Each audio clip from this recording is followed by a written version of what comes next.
Hello, many thanks indeed for joining us. On the programme this evening. Disappointment at Parliament.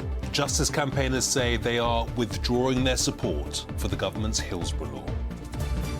Smiles from the Chancellor as the government commits itself to Northern Powerhouse Rail, the plan to supercharge rail links across the north of England. But even its supporters aren't bursting with optimism. To me, anything's an improvement, because we get left behind a bit up here, don't we? United's latest interim boss, Michael Carrick, starts work at Old Trafford. Walking his daughter down the aisle, Dad Sean tells us how it nearly didn't happen. And we're ending Wednesday on a wet and windy note, but what's the rest of the week have in store? I will tell you in just a bit.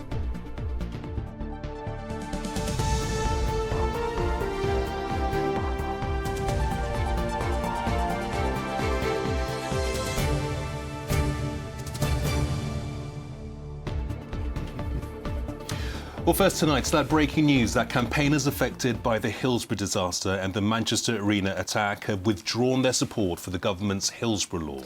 It follows a meeting that's ended a short time ago with the Prime Minister. The Hillsborough Law Now group wanted assurances from Sir Keir Starmer that members of the security services would be included in a key part of the law, the so-called duty of candour, which aims to compel public officials to tell the truth to major investigations. Well, our political correspondent, Leisha Manali, is in Westminster for us this evening, and families didn't hear what they wanted to hear, Leisha.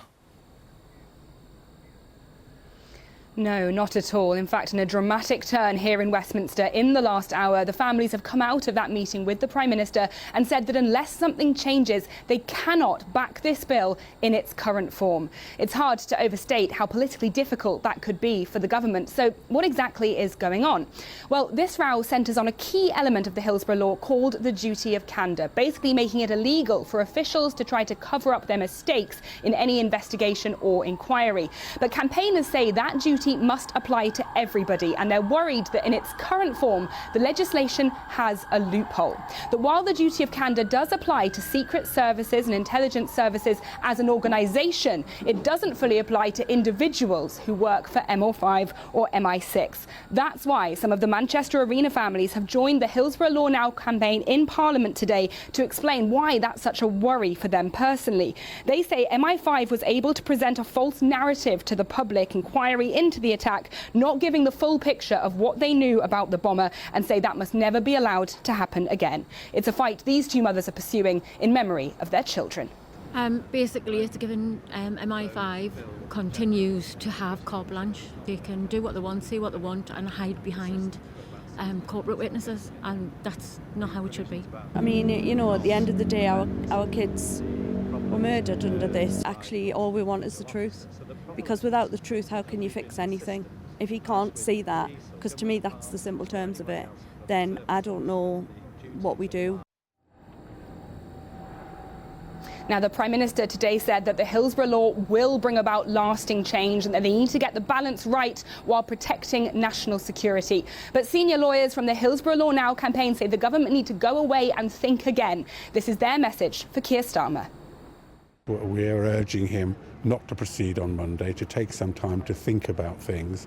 But frankly, if he hasn't got the guts to stand up to the security services, it doesn't matter how long he's going to take. We're not going to get to a position where we're all in agreement.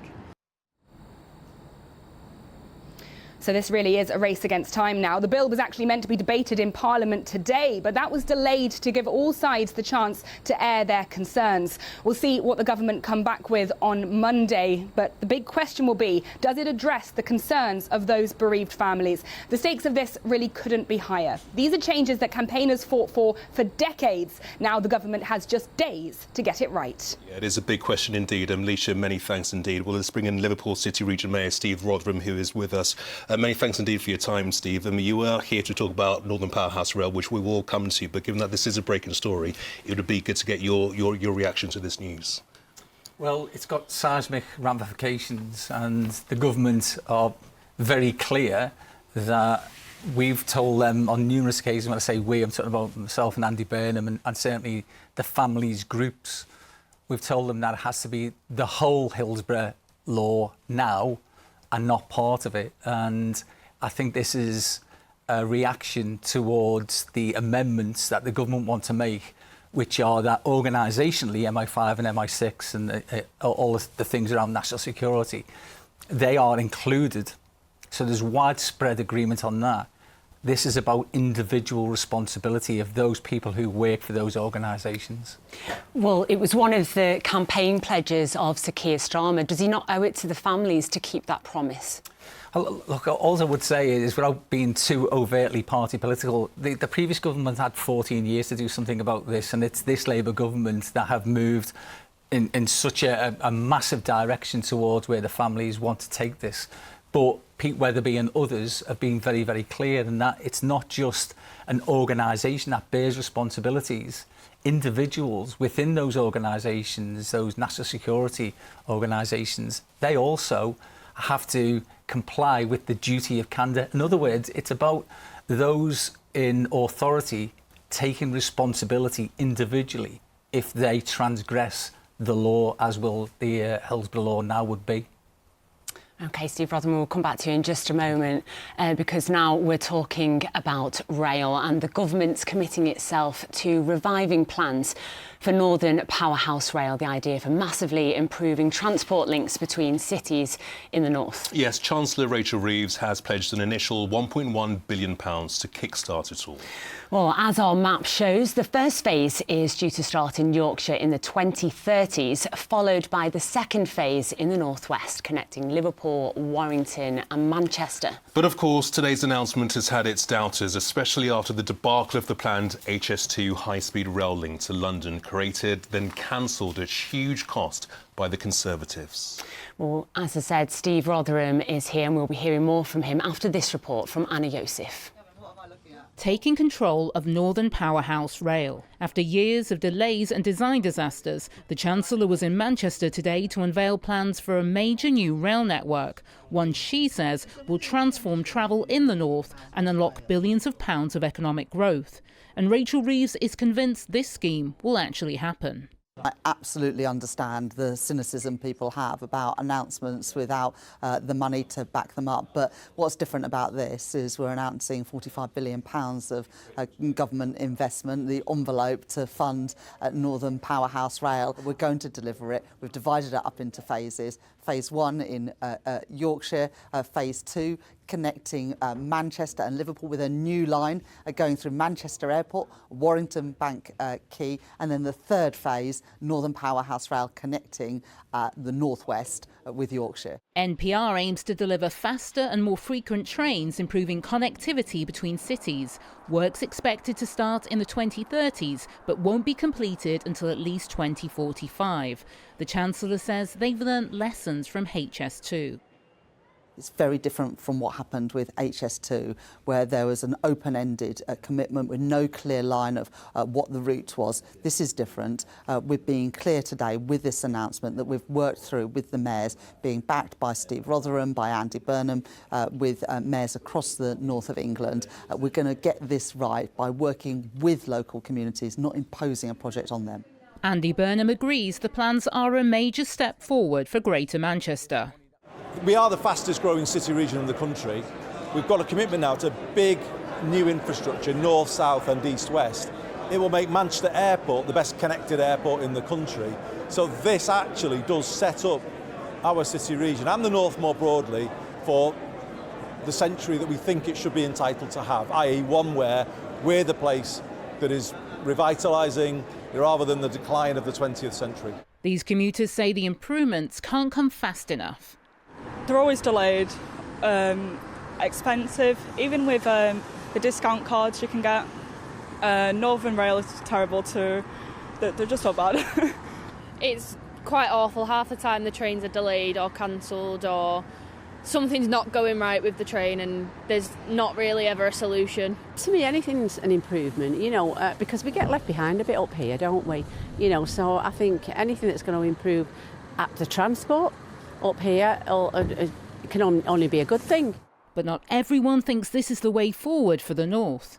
Feels to me that the government's looked at a map of the north again and treated Liverpool as an afterthought. You know, when you get the likes of Yorkshire getting the upgrades that they need now, you've got Manchester potentially getting a shiny new underground station, and then Liverpool just getting a business case and a pat on the head. It just feels like Liverpool has been treated second best once again, and that's not good enough for the city. With the scheme taking decades to complete, it seems another long and uncertain journey lies ahead. Anna Yosef, ITV News. Well, Steve, you're still here, the mayor of the Liverpool City region. You know, after all the false dawns and wasted millions of HS2, are you optimistic this will actually ever happen? Well, I'm optimistic for two reasons. One is that we've been working on this, myself and Andy Burnham, co-chair something called the Liverpool to Manchester Rail Board. And so we've been working on the stuff that we need to do to develop the business case for this, to be able to convince Rachel Reeves and the Treasury that this is something investable.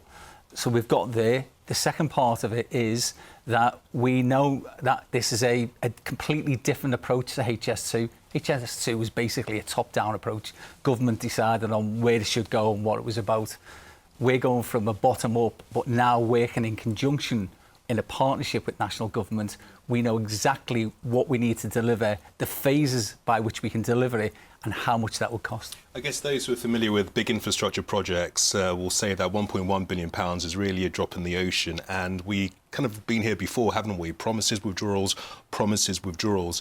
How confident are you that we will see this be put through and established? Well, we've learned the lessons from HS2. So one of the things you say, £1.1 billion, as if like that's nothing, but that's for all of the enabling work. So we don't need to buy land, for instance, but it's to get all of the detail right. HS2 failed because all the front end wasn't done, and he started to build something without any realisation of what that meant to the public exchequer. This is a capped total of £45 billion for the northern leg, but it's a new approach, really. What we've had in the past is, for instance, Grant Shapps, who's the Secretary of State for Transport, just said Liverpool to Manchester, this is what you're getting. With Rachel and with the Secretary of State for Transport now, Hardy, we've had the opportunity to develop those plans together. OK, well, let's see if it does happen. Steve, really appreciate your time this evening. Many thanks indeed.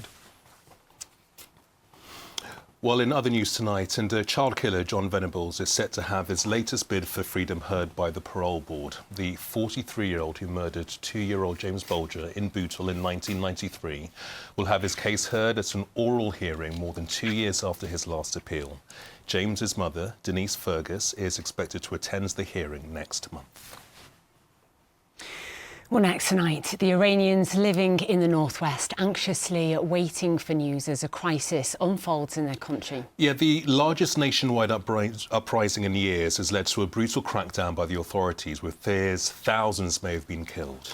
Well, many miles away in the safety of the northwest, we've caught up with 3 Iranians. They fear speaking out will endanger their families, so when asked, we've protected their identity. A warning of some distressing images in this report from our correspondent, Elaine Wilcox. I left Iran 10 years ago when I was 18.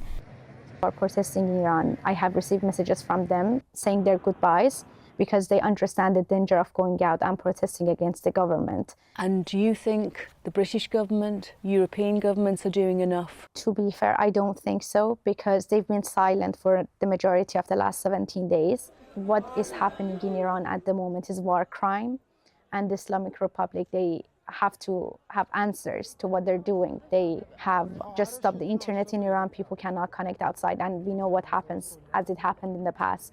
Whenever there is no internet connection in Iran, there have been mass executions happening.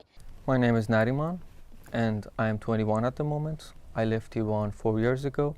And are any of your friends and family joining the protest or the revolution, as you describe it? Yes, many of my friends went to the protests during the first days of it, but after the internet blockade, we couldn't contact each other. Iran is made up of 92 million people, lots of different religions and cultures. What do you want to see happen now? I would like to see a regime change, because the Iran that I'm talking about is impossible under the foot of Islamic Republic. They declare war on the rest of the world. I was born in Iran just after the revolution, and I moved to the UK with my family as a child. And what are your family telling you about what life has been like? Iran is in a very difficult economic situation at the moment. Food, rice, everything. And who do they blame for that? Sanctions imposed by the West. And the current regime, the Ayatollah? There's no doubt that the current regime is an oppressive regime. People are concerned overthrowing the regime and imposing the son of a former tyrant. The return of the monarchy? Yeah. I believe that is what the West want to happen. A weak Iran is no longer a threat to the West and to Israel. But can it do it on its own terms, the Iranian people? That's the only way. You only have to look at Iraq, Syria, Libya, Palestine. What is your hope for Iran now? My hope is to see a free Iran, really. I think it is not possible for them to reach it without help from outside. I want to see a change. At the moment, I think so many people are being killed in the street, and I don't know how many more days they can go on to these protests empty-handed against the government who has no fear on making any actions against these people. Thank you. OK, on to football now. And Manchester City were left frustrated with the VAR system, which took an age to disallow one of their goals against Newcastle in the League Cup semi-final. It took all of 5.5 minutes for officials to finally decide that Erling Haaland was offside and rule out Antoine Semenyo's second goal. Despite that, City will take a 2-0 lead into the second leg of the Etihad next month. Their boss feels it's the latest VAR call to go against them.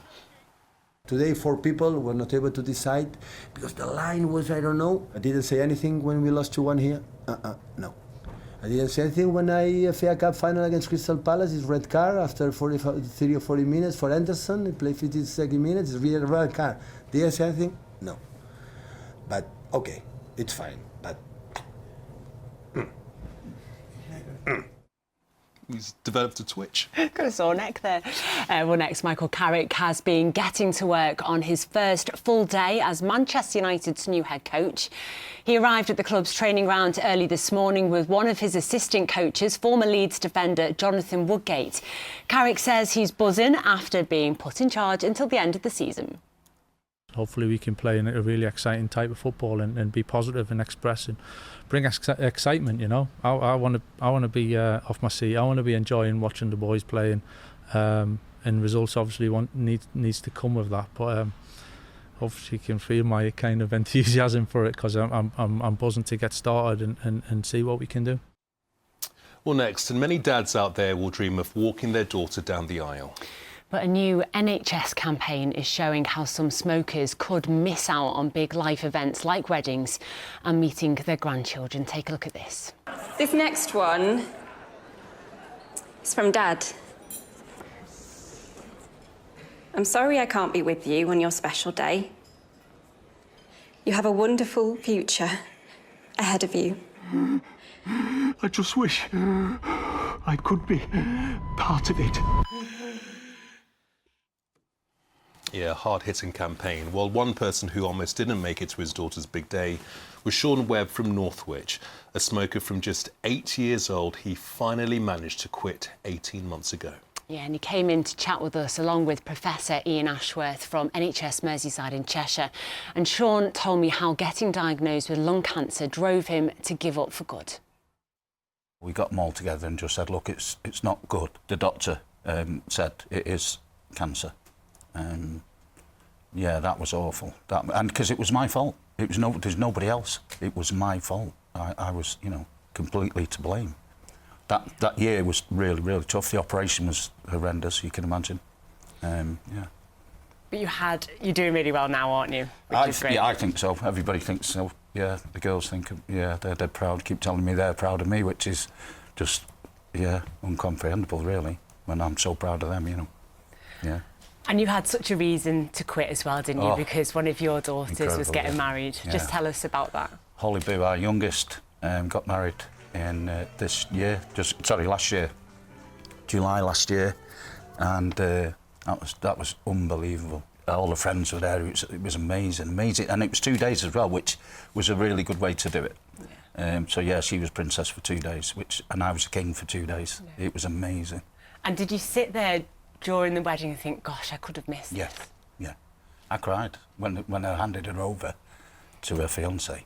I sat there and cried and thought, how close was I not to being here? Well, we've got a very special message from your very special Holly. So if you just take a little look just there for us. Dad, I'd just like to say how incredibly proud I am of you. Quitting smoking last year took incredible strength. One of the greatest gifts and memories that I will cherish forever is having you there to walk me down the aisle. I'm so incredibly proud of you, not only for sticking it out, but also all the hard work and effort that you're putting on to try and help other people stop smoking as well. I love you to bits. Low blow. Oh, Sean. Low blow. What does it mean to get such a lovely message off Holly? Not very often I'm stuck for words, but I think you got me. Yeah, excuse me. Yeah, amazing. And that's, again, why I stopped. How difficult is it if you've made the decision you want to stop? I guess when it becomes part of your daily habits and you are smoking a lot, how difficult is it to quit? Oh, it's incredibly, it's an addiction, isn't it? It's incredibly difficult to quit. And we know from all the research that it's about not stopping, giving up. We're just so grateful to Sean and Holly for sharing the reasons, because there's thousands of people in Cheshire and Merseyside, still over 200,000 smokers who could hear this and think, actually, you know what, we can give it a go. I mean, obviously you have been inspired by Sean and people do want to get help. Where'd you start? So if you go on the website, Smoking Ends Here, you'll see there's lots of different quit aids that help with them to give up smoking, but also specialist support and advice and speaking to real trained health professionals to help you support that quit attempt, really. If you can go without having a cigarette for over 28 days, you're 5 times more likely to give up smoking. And obviously it's a perfect time of year, isn't it? Lots of people are thinking about how they're going to change their life this year. Sean, what would you say to anyone who's considering it? I would say absolutely do it. Get the help. The opportunities to get help, to be able to do it and get the knowledge. It's the knowledge that's the key. Well, Sean, you're a big inspiration. Thank you so much for coming in. Professor Ian Ashworth, great advice as well. We wish you all the very best. Thank you so much. It's been a pleasure. Oh, it's so great to see him doing so well now. Time now for the weather. Here's James. Mom, wet wipes, toilet or bin? Bin. Why? United Utilities sponsors ITV Granada weather. Hi there, good evening. Some wind and rain heading in our direction over the next few hours. It's already a case across the Isle of Man. This little feature pushing in some strong gusts, particularly around the coast, but also high ground. Might even be a little bit wintry. Next few days, got to keep an eye on that little feature there. We'll talk about that in a moment, but really the end of the week governed by low pressure, so at the risk of seeing some showers and quite a lot of cloud at times. So here comes the rain over the next few hours. Like you see, a little bit of wet snow, a little bit of sleet up on the higher ground, a little bit showery in nature too, so some places seeing higher rain totals than others. Towards the end of the night, mainly drying out, mainly clear spells, and that'll allow temperatures to get down to 2 to 4 Celsius, so watch out for a couple of slippery surfaces. Now a little bit breezy still out in the Irish Sea, but generally lighter breezes than this evening. It's on the whole not looking like a bad day, some nice bright weather around. You notice this cloud starting to push in from the east, and that's that little low that might be a bit of a troublemaker. Highs tomorrow 6 or 7 Celsius, so not far off average for the time of year. This is the issue. This low might actually come in a little bit further to the north and west, and that could bring rain into parts of our patch, pretty much from Nantwich up to Manchester and outwards. I've got to keep an eye on that. It could be quite heavy, but Liverpool, you might get away with a dry day. Once that clears, though, it looks as though Friday generally bright, couple of showers early on, maybe some bright spells later. Sunny spells and showers on Saturday, dry but generally cloudy on Sunday. Cleaned up well. United Utilities sponsors ITV Granada weather. James, thank you. That is all we've got time for tonight. But tomorrow we're going to be joined by the boy band Blue. Yeah, they've been in chatting to Cal all about their new album, and it was a very full office when they popped in. No idea why. Yeah, why does that not surprise me? We shall see you tomorrow. Bye-bye.